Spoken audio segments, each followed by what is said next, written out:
Welcome to Well Rounded. I'm your host, Tiffany Parker.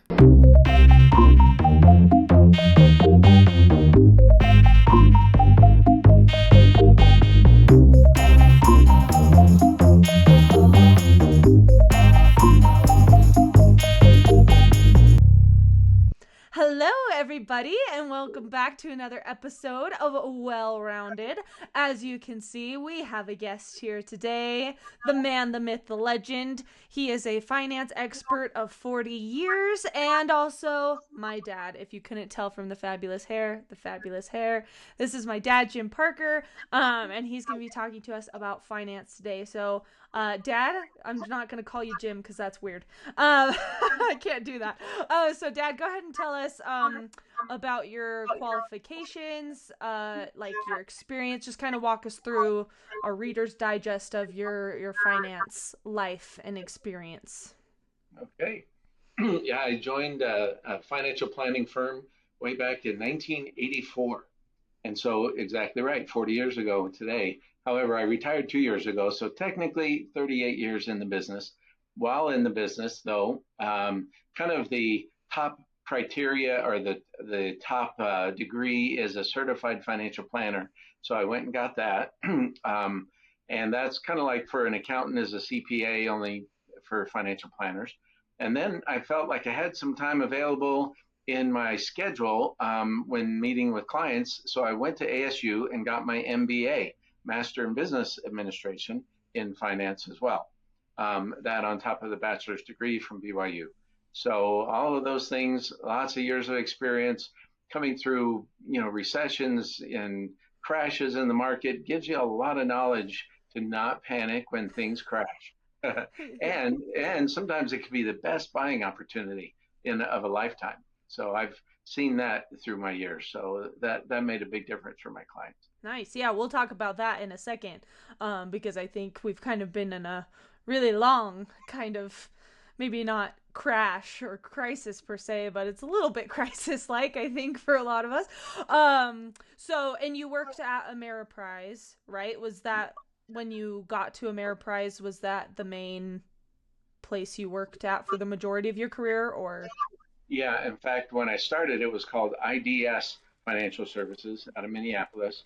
And kind of like Shakespeare said, a rose by any other name. So I was with the same company the whole time. Originally, it was IDS, and then we got bought out by American Express and became American Express Financial Advisors. And then we spun off of American Express and became Ameriprise Financial Advisors. So same company, three different names, been with the same company the whole time. Nice. I didn't know about the IDS thing, actually. It stood for Investors Diversified Services is what IDS stood for. Oh, cool. Nice. Yeah. I only remember it when it was American Express and then it got changed to Ameriprise. Nice. Okay, cool. And it was in like the same building the whole time, right? Well, or did it move as well? Well, we were actually considered sole proprietors, which means we had to rent our own office. So my first office was just a little teeny office that I just rented for $500 a month. And then we had a division office and we moved into that. Then we moved into the big Bank of America building up on the 10th floor. So yeah, we moved around a little bit, but all pretty close, from one place to the other. Oh, cool. Nice. Nice. In Arizona. The land that I love. If you've listened to other episodes, land I miss often. Okay, so favorite question I like to ask on the podcast when I have guests is give us a common misconception about your job. What is something you wish people knew about your job? I've talked about a lot how people about like audio engineering, about voice teaching, there are a lot of common misconceptions there. So you're one of those jobs that I feel like society kind of understands maybe a little bit more, because it's one of those like socially like sexy jobs, I think maybe. But are there any common misconceptions that you're like, well, no, that's not actually what I do, this is what I do? Or Yeah, there's two that come to mind right off the bat. The first one is people think it's expensive and you have to be rich to hire a financial advisor. And that's not so. I have a number of clients, or had a number of clients that didn't actually pay any fee, because what happens is I get paid on assets that I manage. So as I managed their assets properly and helped them to grow, that's how I got paid. So it didn't cost them anything out of their pocket. In fact, I just helped them make more money. So that's a great job to have. That's why people really like financial advisors. It's like, I get paid for helping you to make more money, and I make more when you make more. So it's a win-win situation. The other misconception that happens a lot of times, and don't want to offend people, but there are uh, life insurance salesmen that call themselves financial planners, but they're really wanting just to sell life insurance to you. So life insurance, in the way I worked, it was kind of a necessary evil. In other words, you need life insurance to provide for your family if you were to pass away prematurely, but that wasn't the primary goal. We were mainly investment advisors and helping them to set goals and plan for retirement or kids' education and that kind of stuff. So were you required to sell life insurance? Is that why it was a necessary evil, or was it just something people happened to ask about when they went to you? Well, if you're doing a complete financial analysis on people, then they need investments, they need to take care of emergencies. So if the breadwinner all of a sudden has a heart attack and dies and leaves the family with no money, that's not a very wise financial advisor that left them unprotected. Just like you would have auto insurance on your car. So if you crash your car, you don't have to come out of pocket with thousands of dollars. So it's part of the planning. Life insurance, disability, health insurance, those are all to protect against emergency and bad situations that happen in your life. The other part, investing in all, we hope, will make it to where you're financially independent and you have enough money that maybe you don't even need life insurance anymore. Hmm. And so, because you have enough money, that your family would be just fine if they didn't have a lump sum from the life insurance policy. I see. So are there so that's just kind of part of the planning process for you. Yes. And but these people who are claiming to be financial advisors are only doing life insurance sales for companies or getting a commission from some life insurance company to Right, right. They uh might sell annuities and life insurance and disability, but it's more insurance based and not, goal planning as much and helping people to become financially independent. got it. Cool. Okay, well, that's awesome. Let's dive in to what the people want. So one question that I had, someone asked, was where do we even start? So I'm gonna kind of put you on the spot a little bit. um you and I talked about this last week. A lot of people nowadays don't have financial advisors, right? I don't even think I think they have that misconception that you need to have a lot of money and someone financing that. So that was a good tip. So a lot of us can't afford a house because it's nuts, and everything's kind of really expensive. And so one friend of mine asked, where do we even start? So let's kind of maybe use my situation a little bit, even though you've already given me advice. But I think a lot of people are in a similar situation as me but don't have a financial planner dad. So let's take someone who is either let's say married, and is about to have a kid or has a kid. They're 20, mid 20s to 30s, whatever, and they don't even know where to start. What would you say, um, if someone like that nowadays doesn't have a house because they can't afford one yet? What would you say for them to start if you were giving them Okay. advice?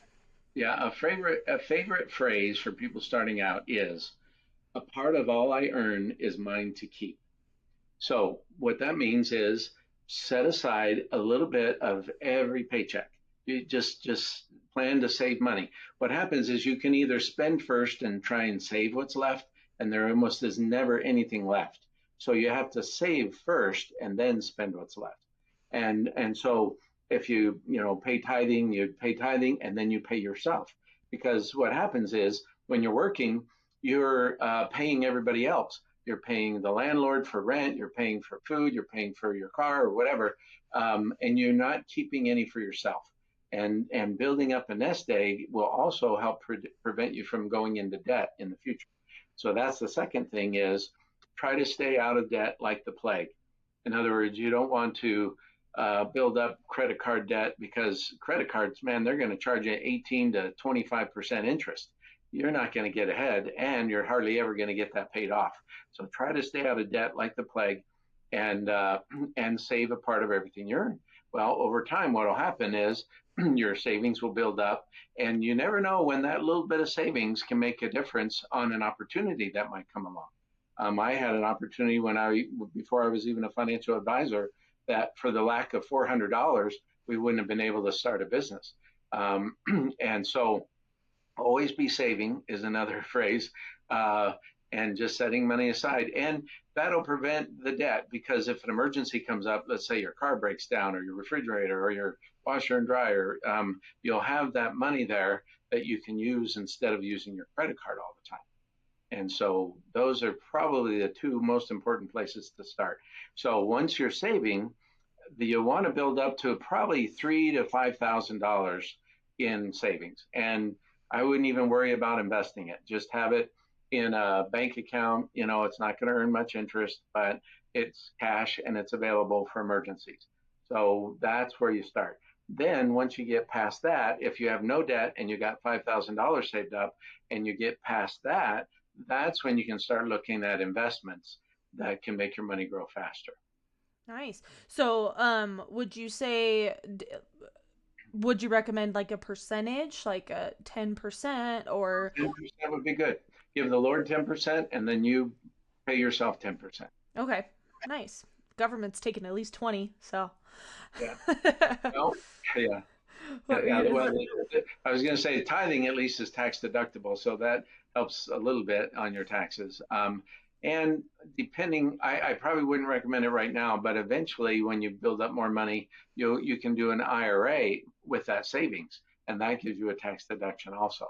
So that will help reduce how much you give Uncle Sam. Can you explain what an IRA is? Yeah, it stands for Individual Retirement Account. And what that does, there's two types. One, where you put the money in, you get a tax deduction. So let's say you put $2,000 into an individual retirement account, you get to deduct $2,000 off your income.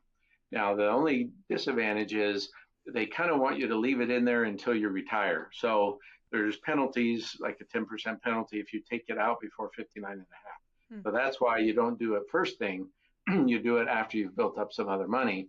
And then that will be money you just set aside. And it's similar to if you work with a company like Tiffany. I think you have a 401k plan. Mm-hmm. Well, it's similar to that, where you put money in pre-tax so you don't get taxed on it, and it builds up. And you'd be surprised over the years, 30 years of working or 40 years of working, that can grow to over $1 million. And you kind of need $1 million to retire these days. It's true. It's true. Yeah, mine. I've only been working. So BYU, I'm part time, but they pay for my cell phone, and then they do a 401k match.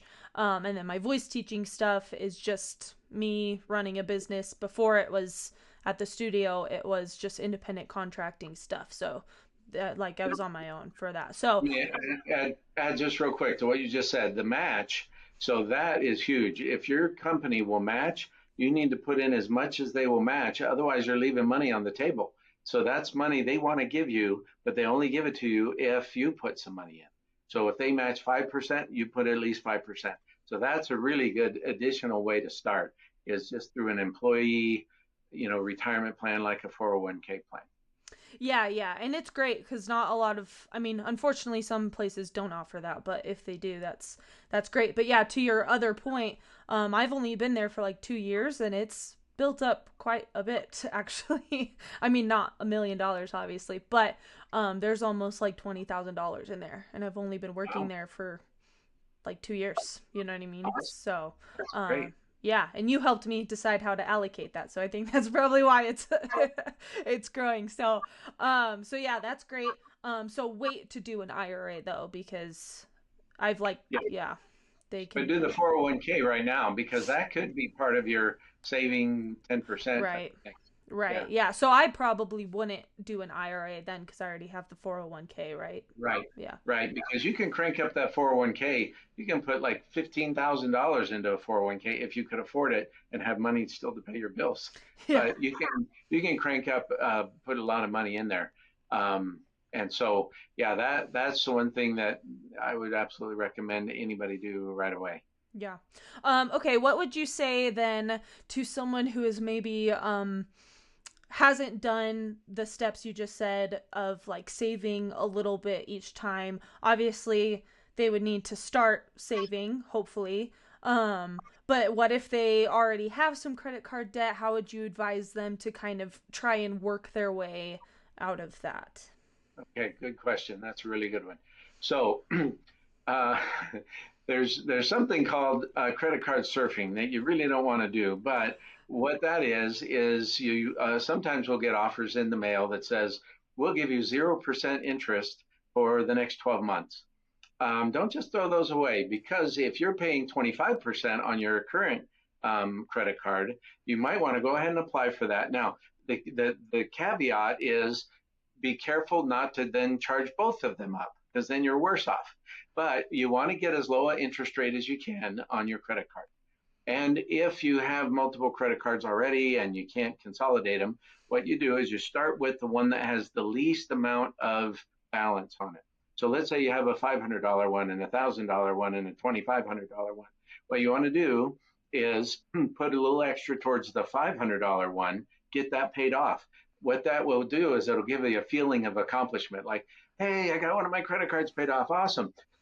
And then you take the payment that was going to the 500, apply that plus the payment you were already making at probably the minimum payments on the $1,000 one, and then get that one paid off. And then you'll really be feeling great. Wow, I wiped out two of my cards. So then you put all of those minimum payments onto the third one.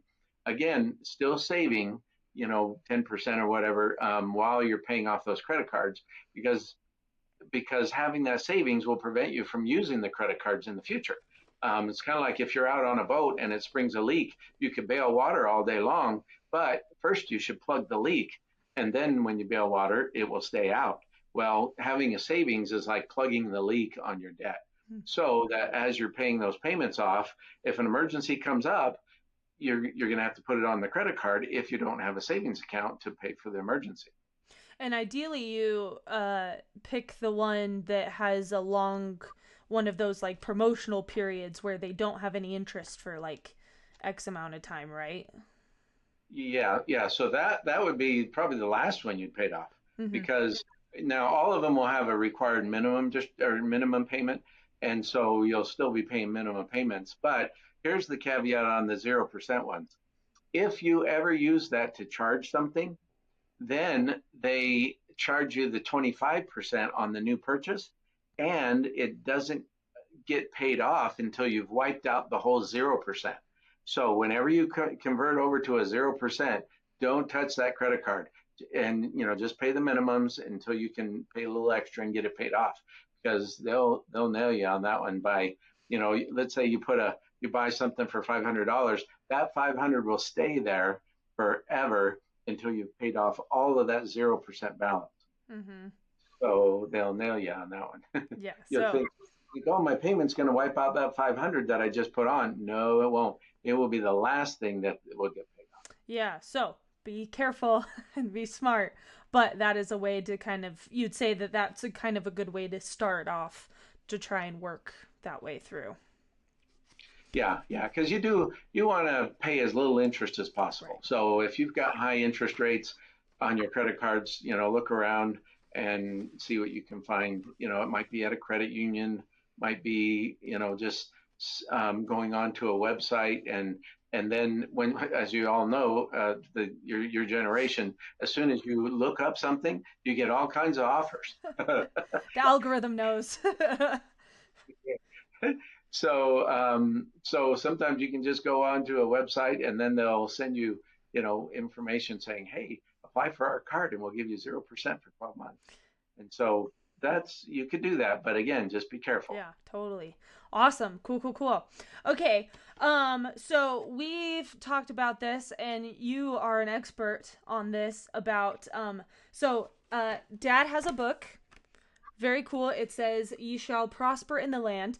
And so obviously I've read it because I'm a good daughter. But there is a section in there about stretching the dollar. And you are a master of this. So can you kind of walk us through some ways to kind of make your money work? So obviously the like obvious thing is eating ramen or whatever like that. But unfortunately, we also live in a world where we kind of know a little bit more about nutrition and things like that, you know what I mean? And so I don't know if living off like ramen and macaroni and cheese is really a good long-term investment for your body. You know what I'm saying? If you're 18 and can handle that, then Godspeed. But some of us cannot, and our body rejects that heavily. So other than eating the cheap crap that makes us feel like crap, what are some other ways to stretch the dollar, or some things that you've done over the years, or still do, because I know you still do, to make your money as efficient as possible? Okay, I know you're referencing when my wife and I were first married.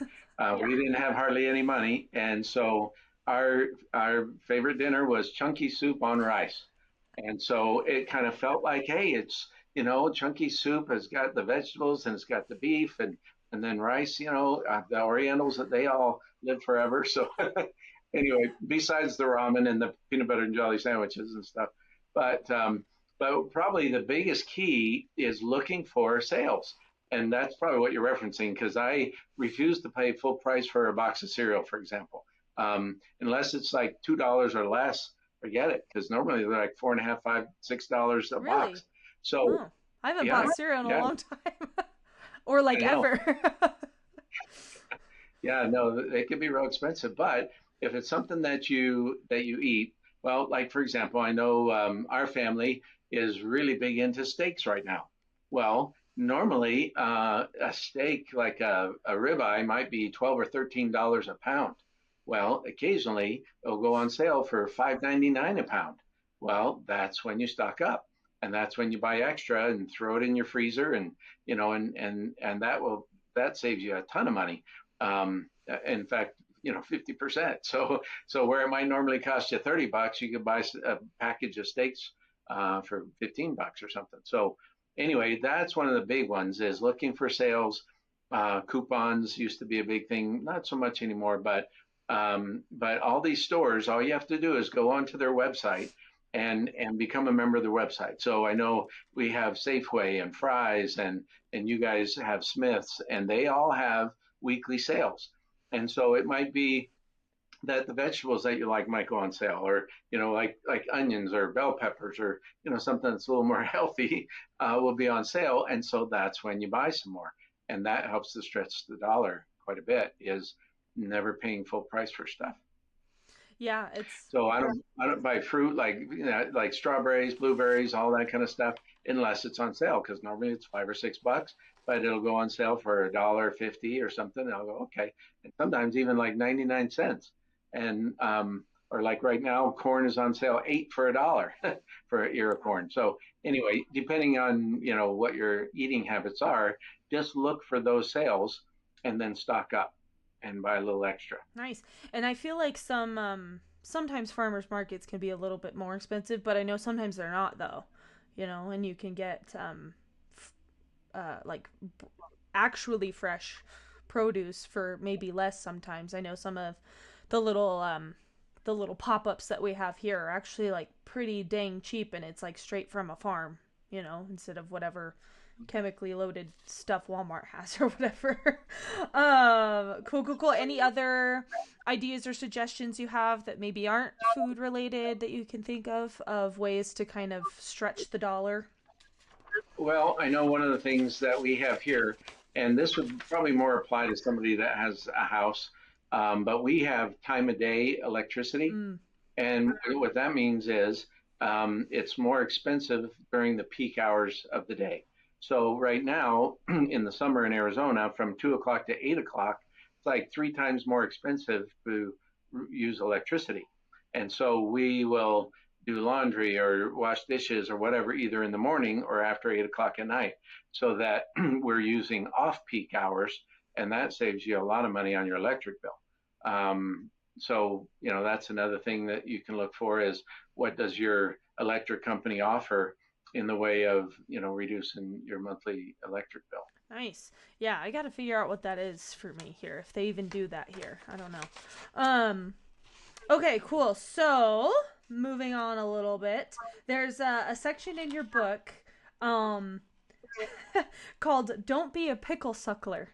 um or pickle sucker. Can you explain, obviously I know what that is, but can you kind of explain what that is and why it's important and how it relates to finance?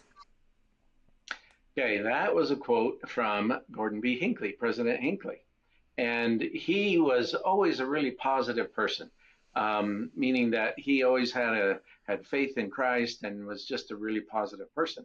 And so the point, he in his talk, it was either General Conference or Ensign, but he said, "Don't be a pickle sucker," which means, don't be always looking at the negative all the time. Or you could say, "Don't be a lemon sucker," something like that. But to have a positive attitude, have faith, you know, even things like, I know that you guys have heard stories of people who decided to, pay their tithing instead of buy food, and they had faith that God would provide, and sure enough, He did.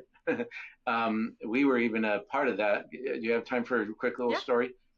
Okay, so so we had been invited to a wedding, and we weren't able to go to this Like you and wedding of mom, or yeah, yeah. mom and I, yeah.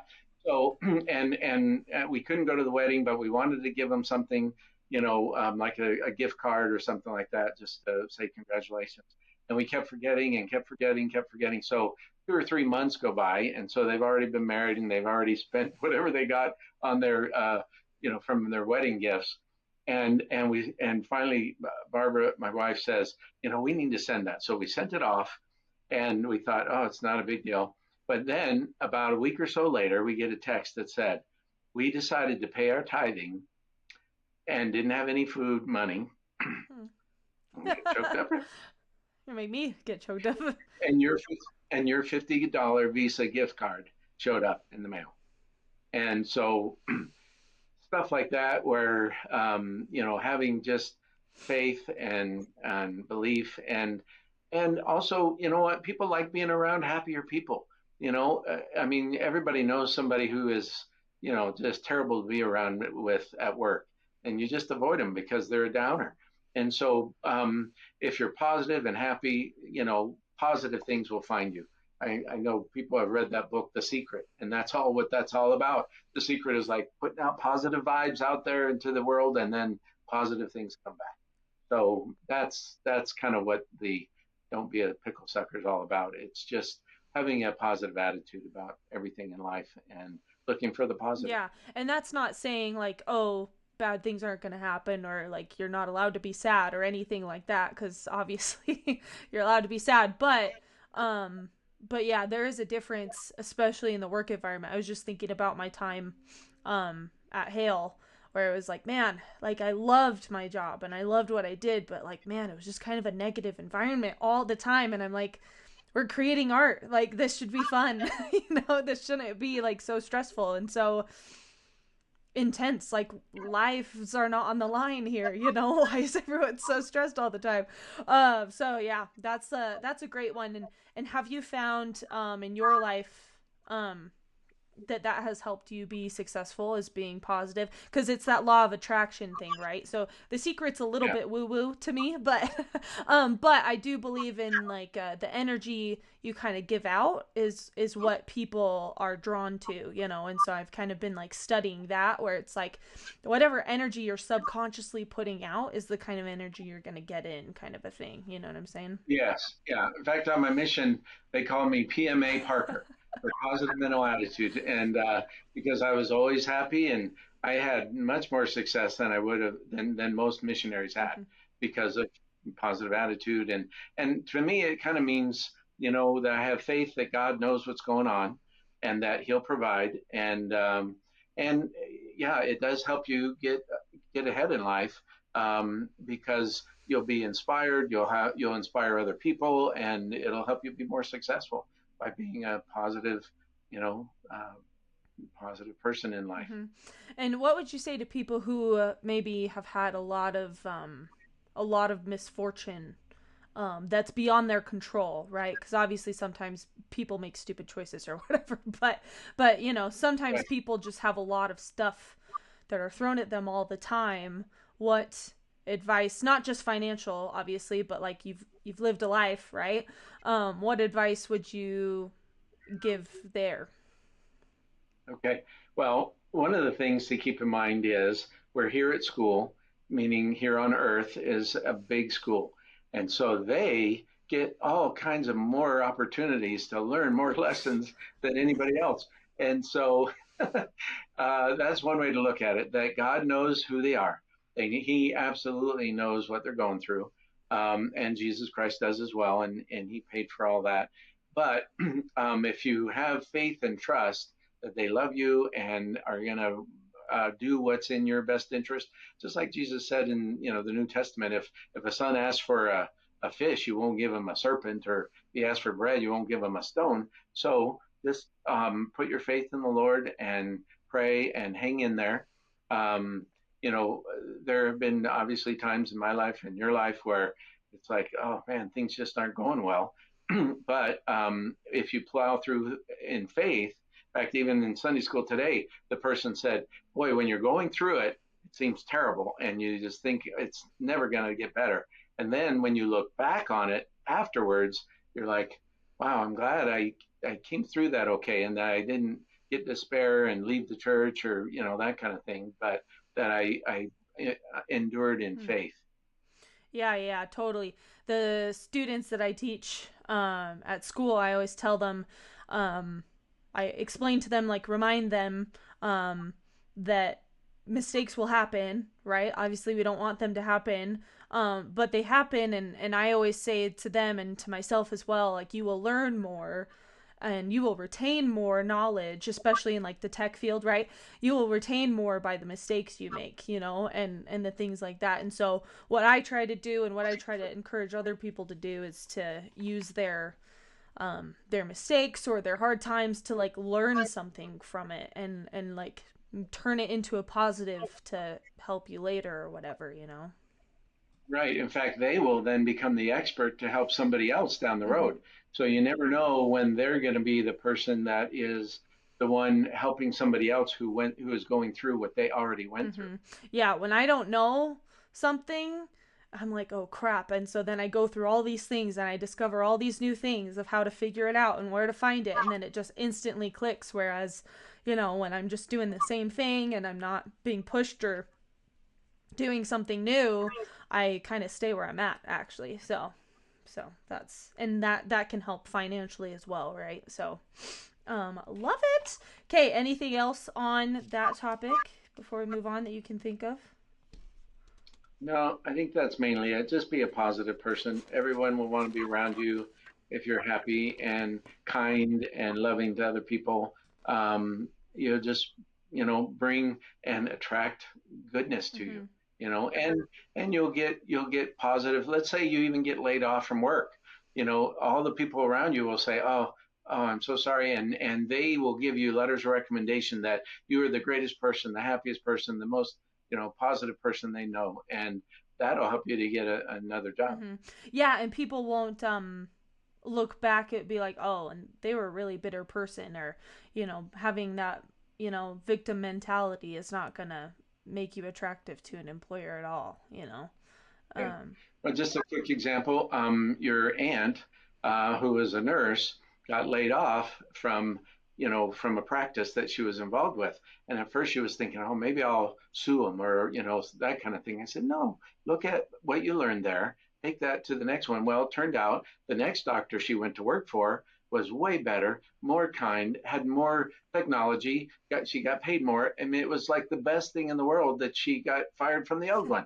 So if you look for the positive, and that happened to me as well. I had, early on got fired from a retail company, and then I became a financial advisor. It was like the best thing that could have ever happened was for me to get fired from Diamond's department store. And because then I became a financial advisor, and I felt the Lord guided me into that profession. It was the most perfect for me.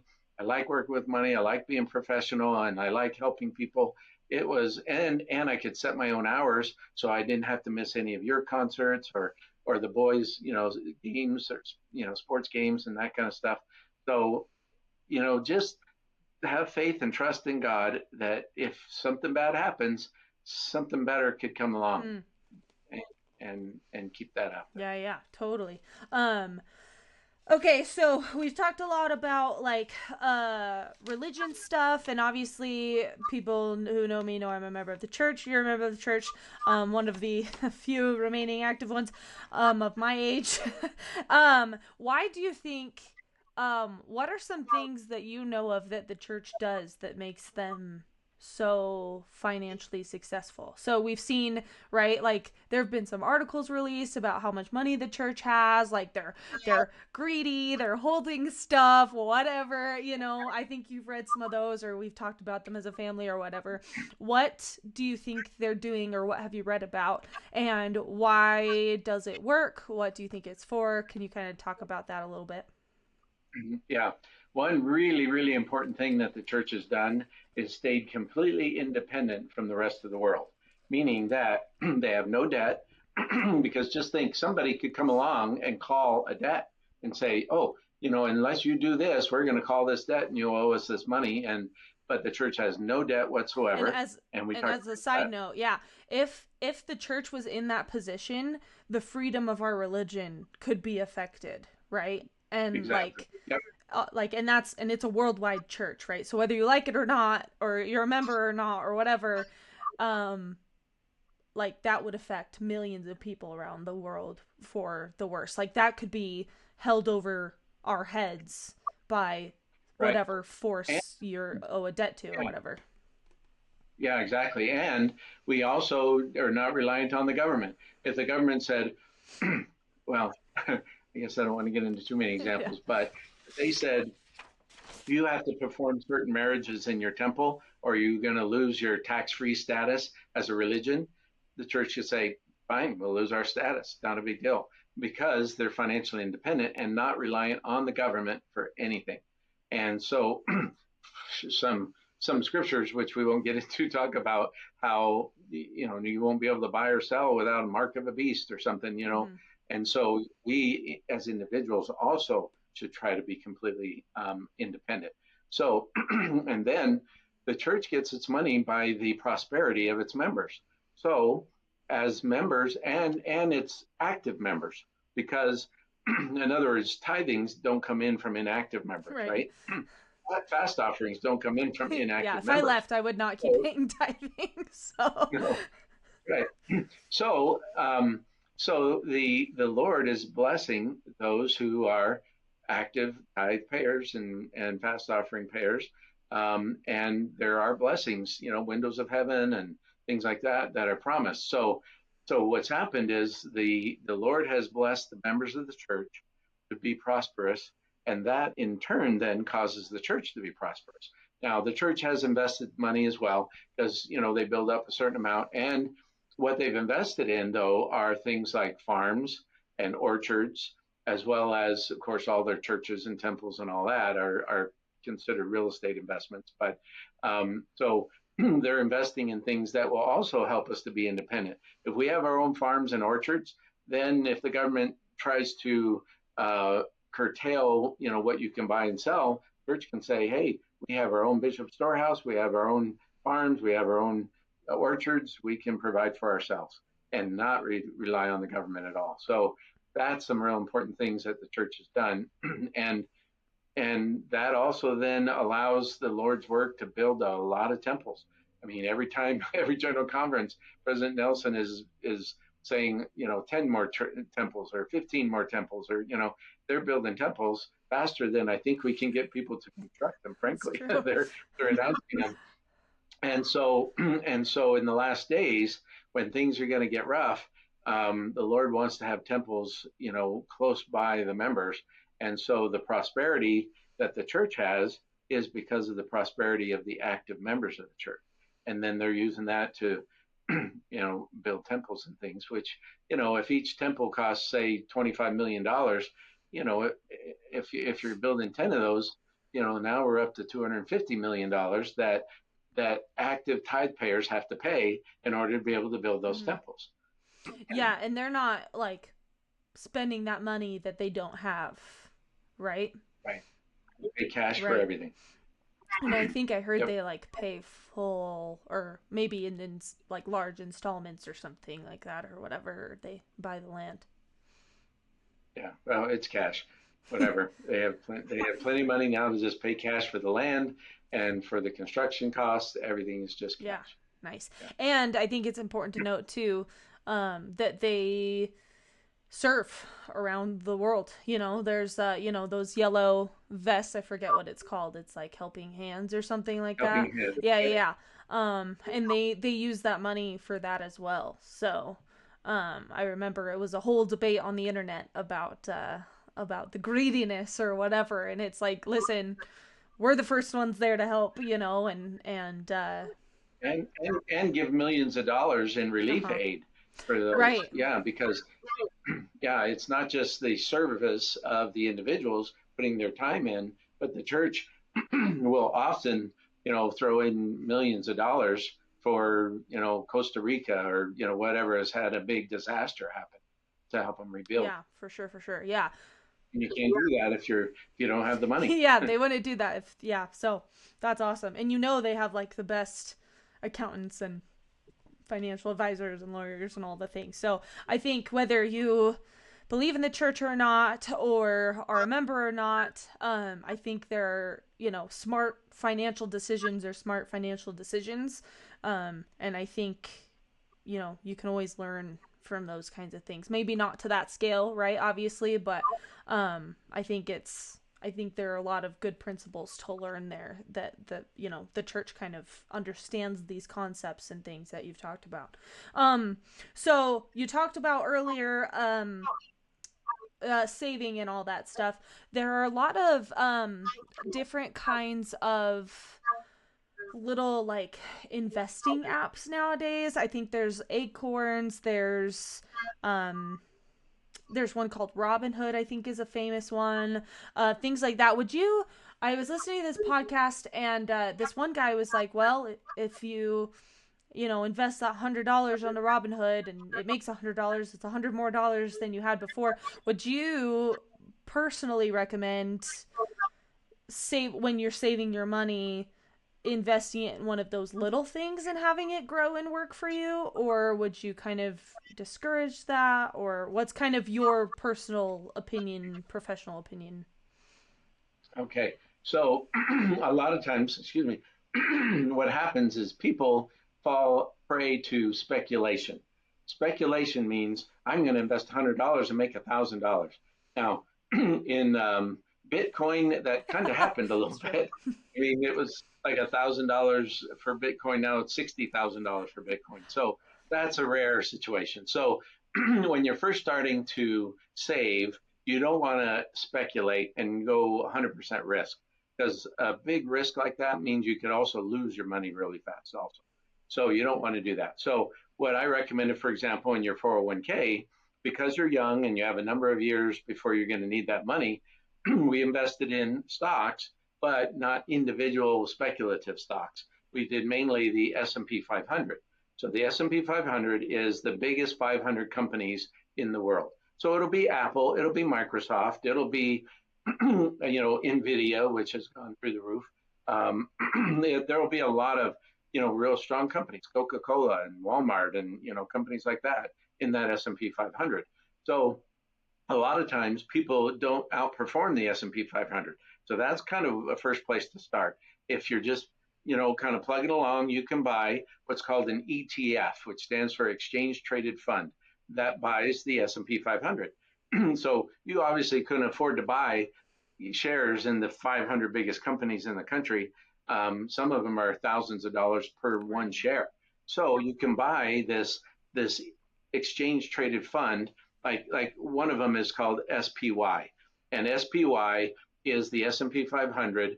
Now that's a little more expensive one. That's like $250, but you can buy one share for $250, or two shares, or three shares, and then by buying that, you own the whole S&P 500. So that's what they do, is they take your money and then they buy shares in the S&P 500 in the same balance that that each company is of the S&P 500, And if you're that saying makes sense. financial So planners will do that, yeah, yeah. well, individuals can do it. You can do it. So Robinhood also has a brokerage account that you can Hmm. sign up for. I think your brother might have a little I Robinhood think he account, does. and yeah, and but you can buy this S&P 500 index fund or an ETF on one of those brokerage accounts, because you don't want to spend a lot of money in transaction fees. So something like Robinhood has very low transaction fees, or Scottrade, or different brokerage Mhm. houses. So that you're not paying a ton of money in transaction fees to buy that. So yeah, you can open up a little one of those accounts, but just be careful of the latest speculative type thing, because yeah, there have been some that have skyrocketed and then turn around and crash just as fast as they skyrocketed. So if you got in at the wrong time, you could have lost your shirt. Yeah. Um, what was I gonna ask? On that note, so you would think that that would be an okay thing for someone to do if they Yeah. didn't put the whole nest egg in there, right? Right, right. So you have your cash reserves, 3 to 5,000. Then as you get past that, you could just do the S&P 500 to just get more growth on your money, and then you can start looking more at your retirement plans. If you do a 401k, do that right off the bat as well. And then and then as you build up a nice nest egg, then you can say, okay, I'm going to take a percentage, let's say 10% of what I built up, and speculate with that. So let's say you built up $10,000. You could say, okay, I'm going to take $1,000 and I'm going to bet on this little $2 company that they're going to Mm-hmm. take off, right? Because that way, if you lose it all, you still got 9,000 left over. Yeah, yeah, Right? So you only speculate what you can afford to lose, yeah. basically. That's interesting. And so the general rule, right, is to buy low, sell high, right? Is it really that simple, or is that like a vast oversimplification? It's a vast oversimplification, because when the market is crashing, people don't feel like they can buy. In fact, one of the greatest and wealthiest men in the world, Warren Buffett, said, be greedy when others are fearful, and be fearful when others are greedy. So what that means is, for example, 2008 was a huge stock market crash. I mean, banks were going under, the market dropped, 50% or more. I mean, it was a huge crash. That's when he made that comment. And so that's the time you want to buy, when it seems like everybody's bailing out of the stock market. Don't buy stocks. Oh man, the sky is falling. Oh, that's maybe when I should buy. But like right now, the stock market, at least the Dow Jones. Now the Dow Jones is only 30 companies. The S&P 500 is 500 companies, but it hit a record high on Friday. So you don't want to be buying now. And so what you'll want to do is what they call keep your powder dry, which means keep some cash and then wait for a time where everybody's panicking, like COVID. When COVID hit and everything got shut down, the market crashed big time then as well. So that's the time you buy. So is that what So you did and you so encouraged your clients to do? yes, yes, absolutely.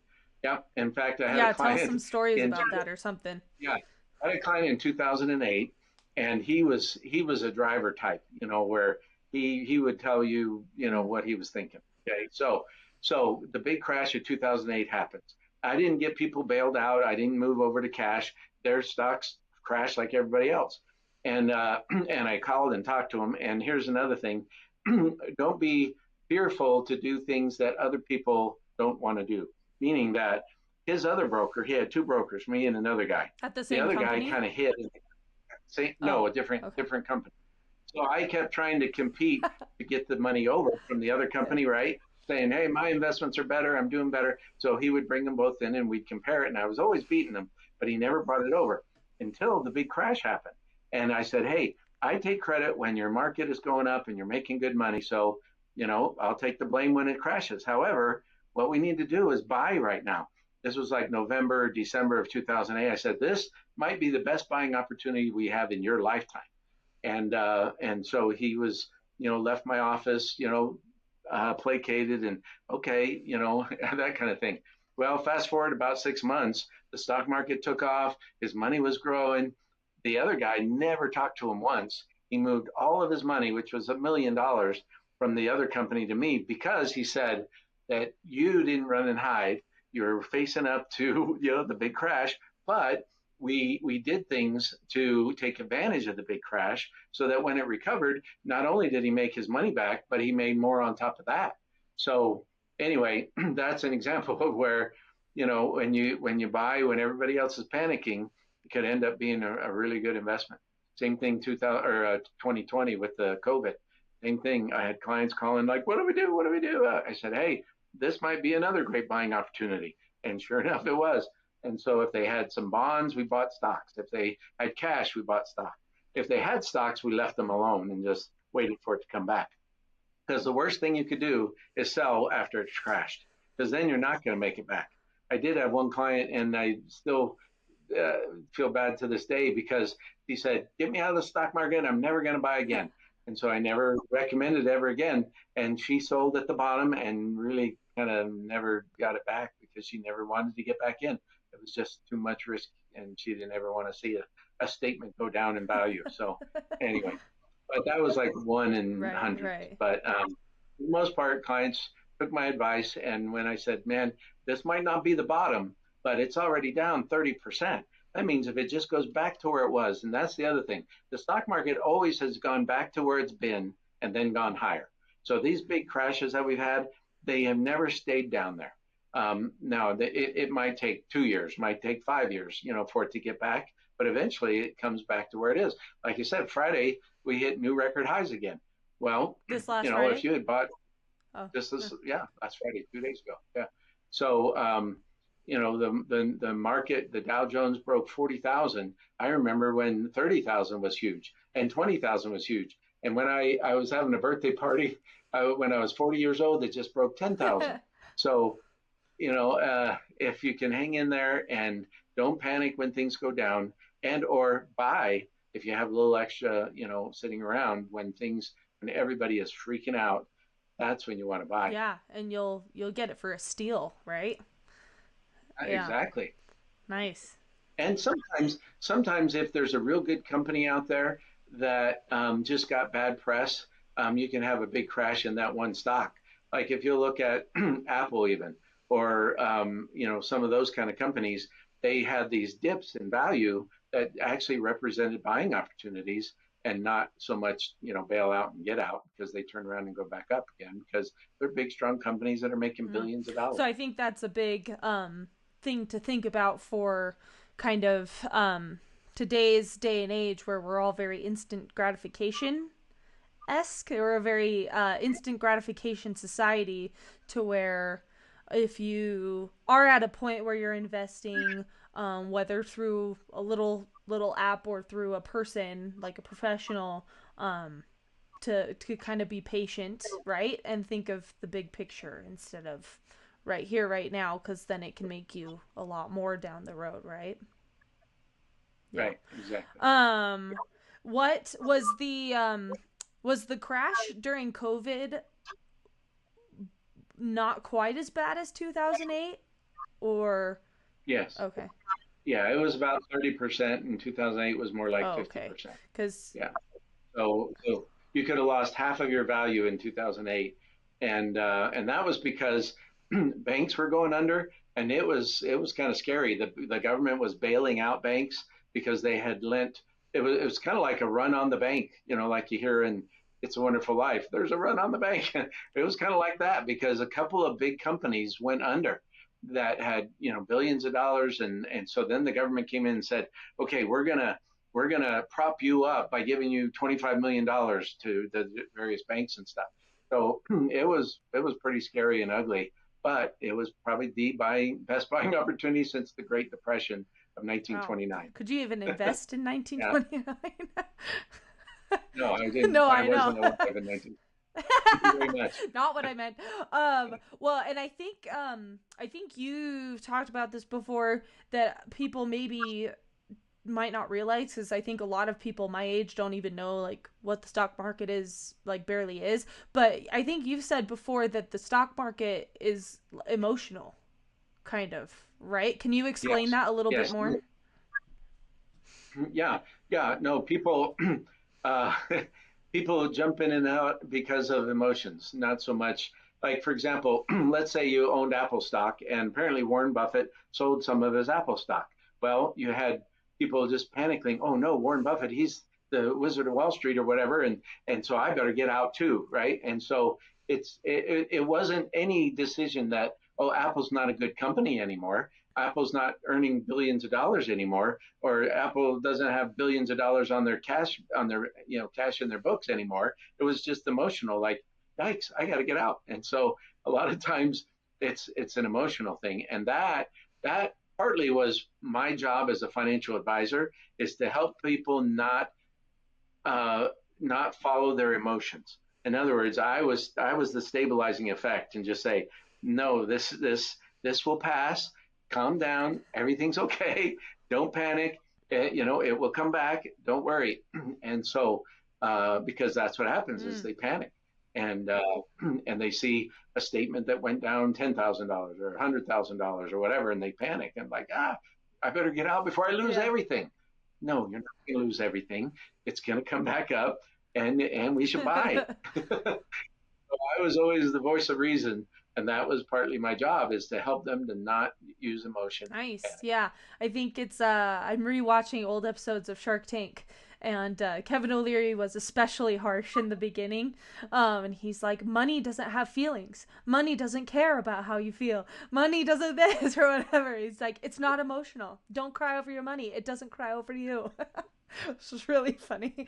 Um, so, kind of switching gears a little bit. I've seen a big influx of people um buying properties and kind of flipping them or treating them as Airbnbs. And I feel like I've seen a lot of these, like, hotshot business student guys or whatever, or you see ads on Instagram all the time about like buy real estate, blah blah blah, blah, all of that silly stuff. And so I know some people who have been buying like little houses or hotels or whatever, and then putting them on Airbnb, and then having that Airbnb pay for not only their rent of that place, but like their rent of something else or whatever. Is that something that you think would be a smart choice? I mean, obviously it kind of depends on the person and their situation, of course, right? But do you think that that's kind of a good idea if you have the means? Well, usually an example I would use is, let's say somebody received an inheritance of, say, $100,000. Okay, what should you do with that? Should you buy a piece of property? Now, real estate normally is a long-term investment. I mean, it might go up 3% or 4%, or it usually goes up by inflation. So if inflation is high, then real estate can go up, but it can also go down. There are times where there's been a flood, and like right now, with interest rates really high, where people like your age can't really buy houses right now because they don't have a down payment, or the interest rate on the mortgage would be too high, and it makes their mortgage payment too high. So real estate is normally a long-term investment. Now with the Airbnb thing, the key is on that, if you're thinking to do something like that, is you really have to have a location. In fact, that's the old rule of real estate: location, location, location. Because what if you buy a place and nobody wants to rent that place? Then you're stuck with a house and a mortgage and don't get the income from it. Now, I did have one client, and they turned their garage into a Airbnb, and they were making an extra $1,000, $1,200 a month or whatever, down here in Arizona. And so that can work. However, that is kind of the down the line speculation type of thing, not the what you would do right Mm-hmm. off the Right. bat, because keep in mind those people, well, you're typically going to have to leverage a whole bunch. So even with say $100,000 inheritance, you might be buying a place that's 300,000, which means you have a $200,000 mortgage that you have to make a payment on. Well, if the real estate market dries up and nobody rents your place, then you could go bankrupt and lose the whole investment. Because also real estate is leveraged, meaning that you might put 100,000 down, but now you control $300,000 of real estate. So if 300,000 goes up 10%, you made 30,000 on your 100,000. So that's a really good rate of return. But it also happens the opposite. If the real estate market goes down and your 300 goes to 270, all 30,000 came off of your 100. So you just lost 30% of your investment, even though the investment, only went down not even 10%. So you lost 30%. So when you leverage your money like that, your ups and downs are much more exact. Yeah. So I mean, obviously you're not a real estate person, but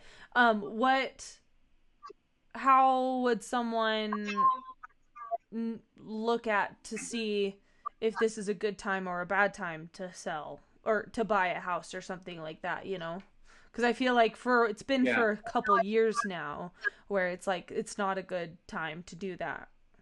Right, right. Prices are high and interest rates are high. So it's just like we were talking about with the stock market. You want to buy low and sell high if you sell at all, but you want to buy low. So there'll come a time where real estate will drop and then it'll be a better price and So interest do rates you will drop. just keep So an interest eye on rates, like listings and just kind of keep track over the years? yeah, Is that how you kind of know that? Okay. yeah, and save, save, save, save. Because when the opportunity comes, see, there are times where even though real estate might be high right now, there might be a situation where grandma passes away and they're just wanting to get rid of the house. And in fact, back with 2008, I had a client that bought a house that was previously going for like $1.5 million.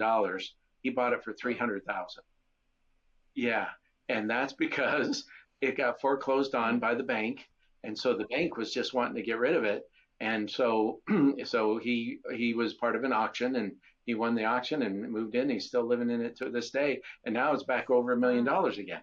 So yeah, so there are times where something like that can happen, where if the economy goes into a recession, for example, where people are losing their jobs, real estate will go down in price. So you need to have money available that you could put down on a house when the price gets down to where you can afford it.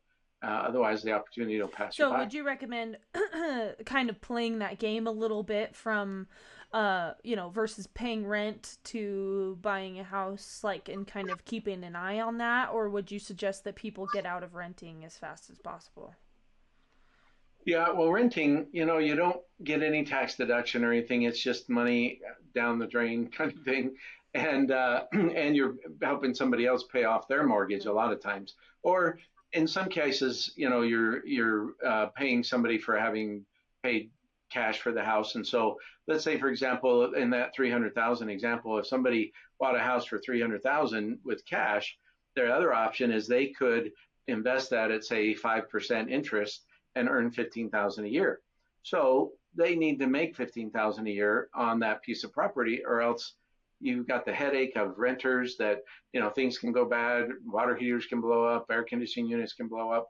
You know, being an investor has its expense, its problems with a renter. You could have a renter when they're not paying rent and you evict them, they could Mm-hmm. trash your house. I've heard of those stories where pouring concrete into the toilet bowls and bashing holes in the wall, and so now all of a sudden, whatever little profit you made, you have to put it into fixing your house back up. So real estate's not always a risk-free proposition. Um, so yeah, I would just save up your money and then wait for the opportunity. And then when the time comes, go ahead and pull the trigger. Because yeah, renting is not good. It's always better that your payment go towards, reducing your mortgage and increasing the value of your house.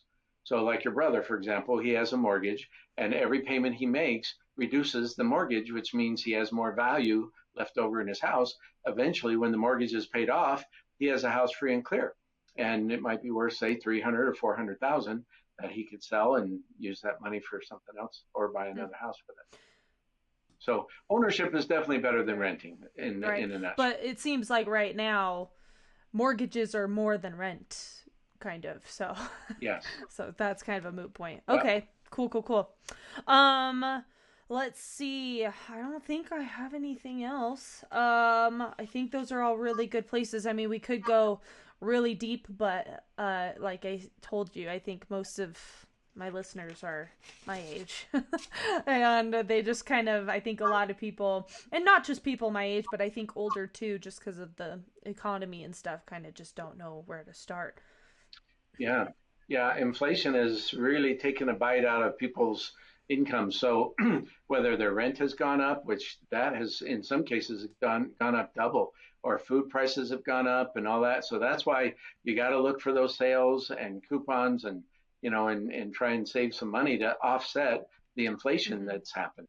Um, and, or looking for another place to rent that's maybe less Yeah. expensive, I think you also know. too, that we didn't talk about but probably should, is making yourself invaluable at work. I know you've talked about that in your book. And I know like a lot of people talk about that, making yourself kind of irreplaceable, or, unique in some way or whatever it works so that you have some job security. And then something that we've all talked about, you, me, mom, everyone's talked about is not being afraid to, once you've kind of proven that, like not being afraid to advocate for yourself. You know what I mean? Um Right. so yeah. Yeah, do you Yeah. have anything to? Yeah. I have a client who she works at University of Phoenix, and she has survived what, like 10 or 12 layoffs. And that's because she is the expert with Go Army, which is when the Army, wants continuing education, then they turn to University of Phoenix because they can't go to college and, 9 to 5. So University of Phoenix is kind of like an online school. Well, she's the expert at that, but they don't dare fire her because she is the one that knows Yeah. everything about that. Okay, so she has made herself indispensable, and yeah, has survived when senior to her have been Hmm. laid off. So yeah, anytime you can make yourself, you know, indispensable and an expert in the field, you'll be the last one to be let go. And even if you are let go, you're going to get recommendations that say, hey, this person is really good at this. You Hmm. need to hire them. Because there's other companies out there that aren't going through hard financial times because maybe their business plan is better than the company Yeah. you just left. So yeah, so even if you get laid off, it's not the end of the world. But just, well, like in your situation, where as you have grown in your knowledge of being a sound engineer, you have gotten raises and you've gone on and on to where now your boss is kind of like, we can't do without Yeah. Tiffany. Yeah, and something that I'll say, that mom always talks about, is that women, especially, like women are kind of on the rise in like business and just career and things like that, because society's shifted to where women are not economically dependent on men anymore. But women are oftentimes more scared than men typically to ask for raises. Now, fortunately, my boss at BYU is really awesome and recognizes my value and gives it to me.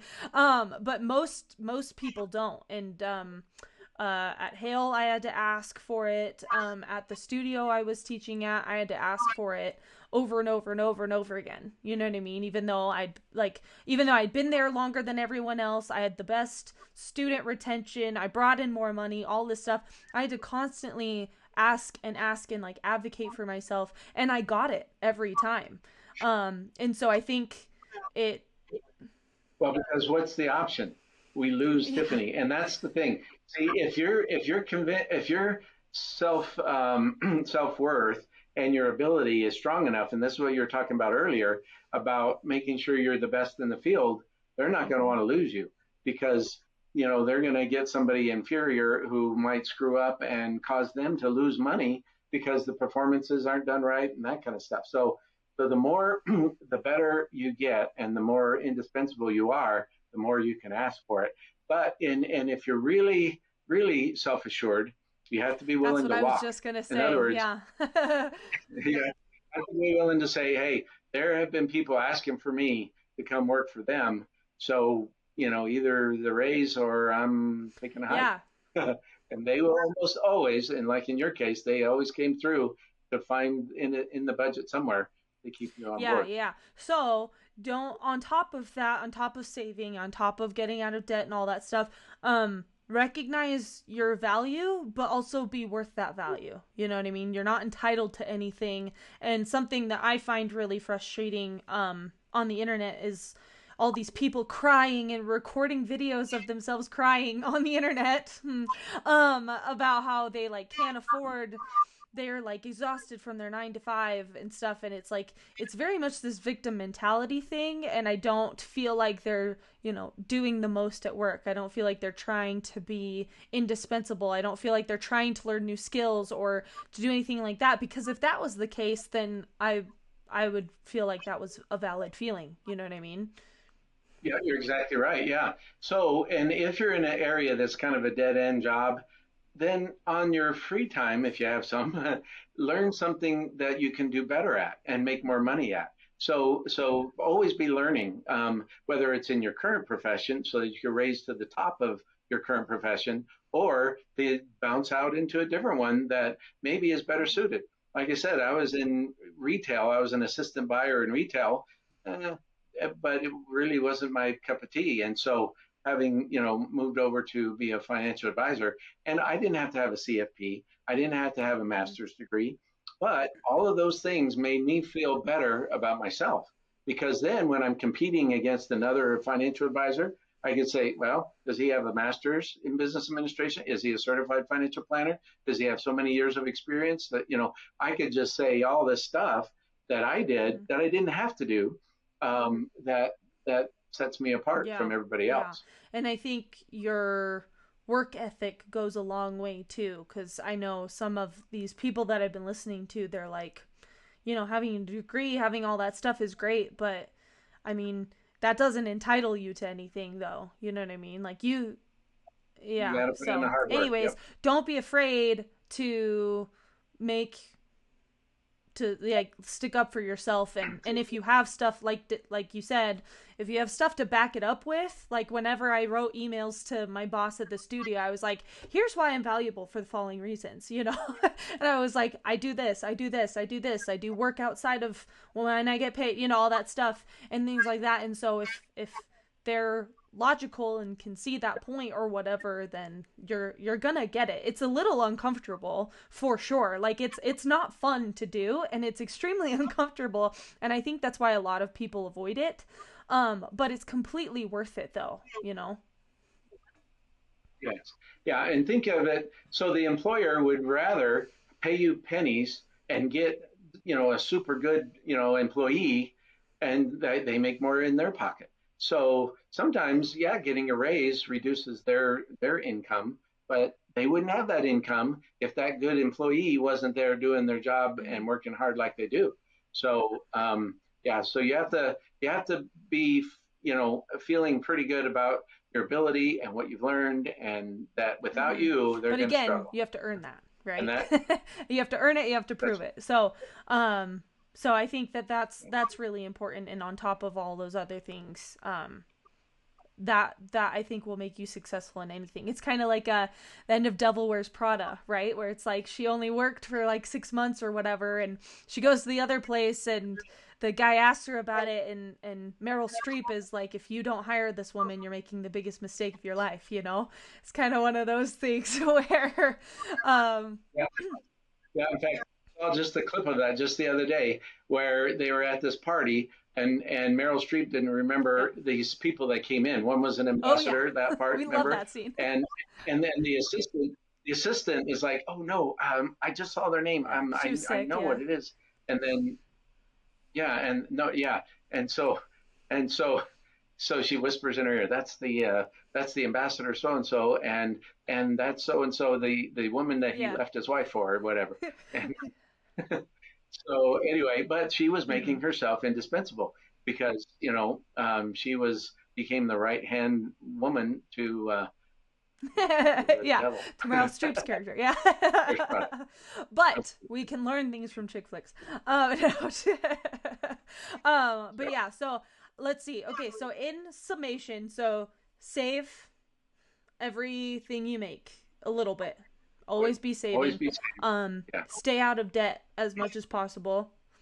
If you do get caught up in debt, try to pay off the smallest amounts first so that you have that endorphin rush or whatever, and then you can consolidate more, right? And look for things that have Right. low interest rates, if any, or a promotional period or whatever, and then make yourself indispensable. Yeah. Any? Yeah. Yeah, and build up some assets to where you can start investing and have it grow for you. And then, of course, if there's any kind of a 401k matching, do that right away. Otherwise, you're leaving money on the table that your employer would be happy to give you that you're not going to get unless you start, contributing to the 401k. So that's because the greatest power of investing is time. And so the sooner you can get started, the more times it has to double. So, if you start your 401k right away and you have 40 years for it to double, that's going to go become a Yeah, pretty it's big kind of sum nice by that then. they force you to not touch that too, kind of. Yeah. Yeah. Yeah. Worst case scenario, and I hate to even say it, but a worst case scenario, Hmm. you can tap into it. Right. There's penalties and tax penalties, but, but if it's just a dire Right, circumstance, you right. can tap. Yeah. Um yeah, I listened to this one guy, and he was like, rich people know how to evade taxes or whatever, or how to, not pay the government more or whatever. And so that's kind of that IRA 401k thing where it's like that's less that Yep. you're giving to other people. Right. And technically, you're putting less of your own money. So let's say you're in a 25% tax bracket and you put $1,000 into your 401k or IRA. You actually only put $750 in because you got $250 back on your taxes, or you paid Mm. $250 less in taxes. So technically, your $1,000 only Hmm. cost you $750. Sounds like smarter girl math to me. Have you heard that term, girl math, before? Oh, it's like one of Yeah. those things where it's like, oh, well, it's 20% off, so I'm losing money if I don't buy it. It sounds like, I know it's Well, not quite like not. But well, and that's the other thing. There is that movie called Confessions of a Shopaholic, and Shopaholic, so yeah. that's the other way. That if it's a newly married couple, boy, you need to both be on the same page financially. You can't have one person just blowing the money and the other one trying to make ends meet. Otherwise, it'll end in Yeah, and divorce. it's not always the woman that's doing that either. Nope, not always the woman. Nope, you're exactly Would right. you what would you recommend? I know everyone, I mean, I know it's kind of a personal thing, but I know some people have like a joint account and then two separate accounts for their own each, or When you're first starting, it's okay to just combine it, but you need to yeah. have That's something you communication. do before you get So, married, by the meaning way. that Talk about it before you get married. that's That's right. So yeah, so that if somebody's not just taking the checkbook and going to blow it and Right. buy a new truck or whatever for the guy, and or Yeah, shoes or yeah. dresses or whatever, Anyway, but yeah, you just need communication. Your mom and I had the same checking account because we were just paying the same bills. I mean, it wasn't like she was making a ton and I was making a ton, so it kind of didn't matter. Now, if later down the road, like right now, she has her own checking account and I have my own checking account because she's making her own money and how she wants to spend it is up to her.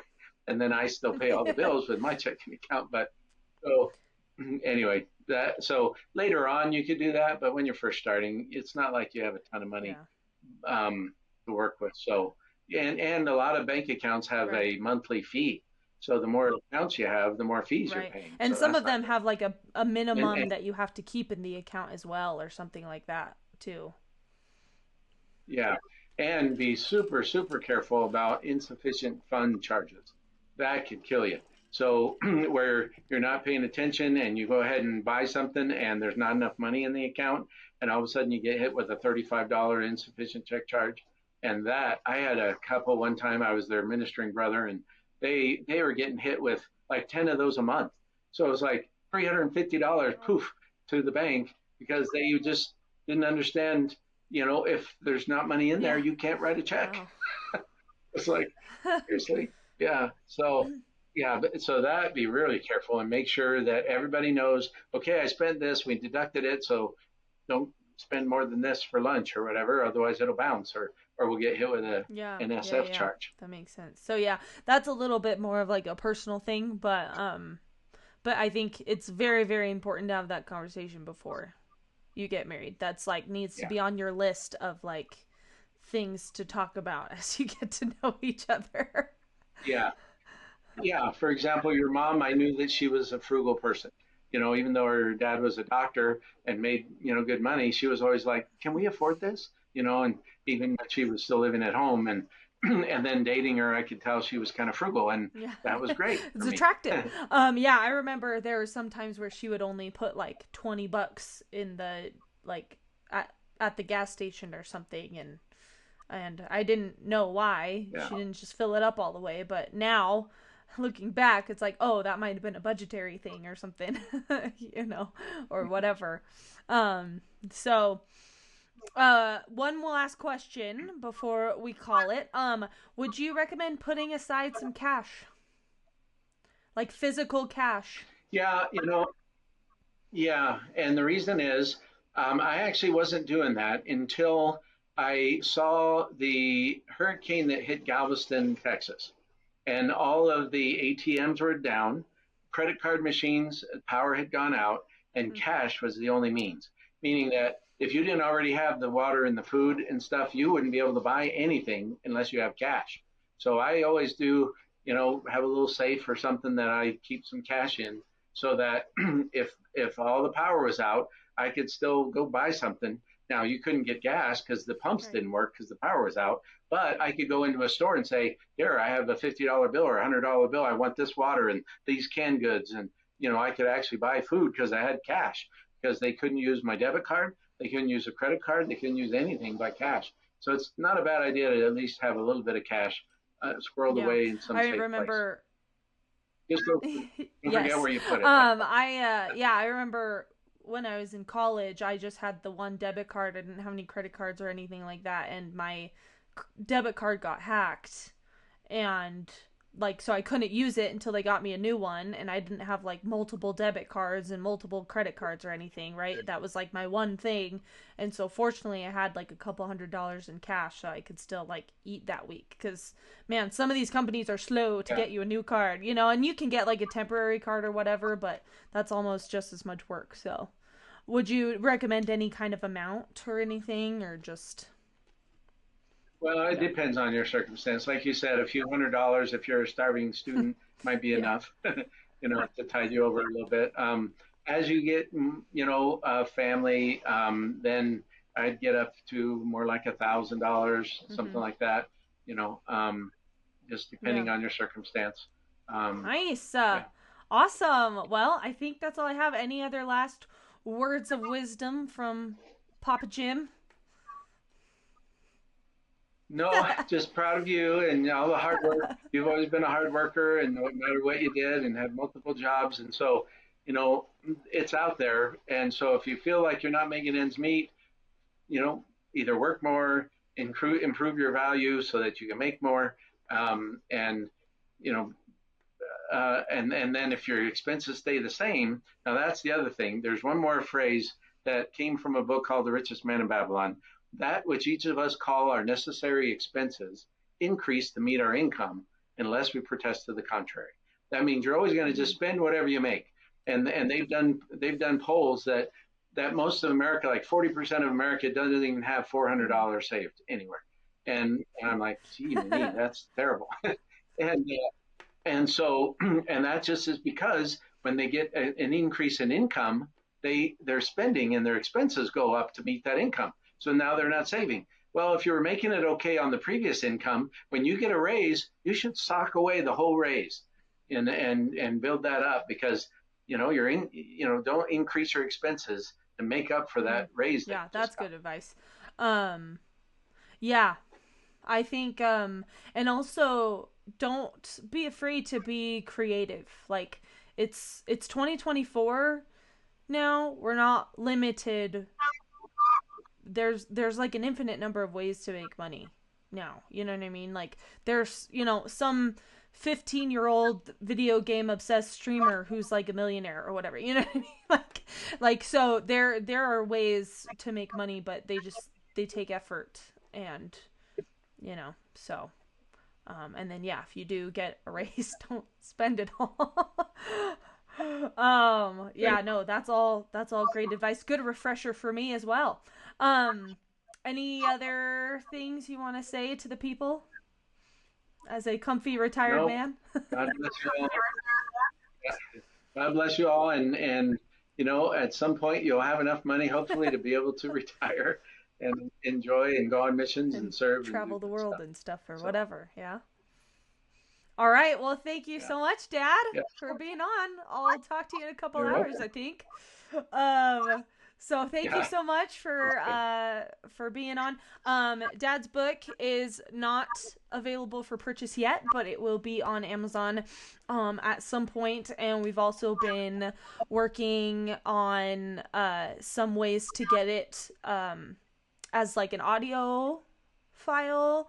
There's some talk about that because he has a child who has her own system, and but if you know me and you want to borrow it, you can borrow it anytime, of course. But yeah, hopefully that'll be available for purchase. There's a lot of the stuff that we've talked about today, some of the stories as well, are shared in this book. It's very well written, and I consult the actual source because I have him, but not everyone does. So it's a really, really great book, talks about a lot of good things. So hopefully we can get that on Amazon for the people. Okay, well, make sure you like and subscribe, and we will see you guys next week. Bye! Remember to tune in every Wednesday for Well-Rounded Wednesday, and please leave a rating and a review.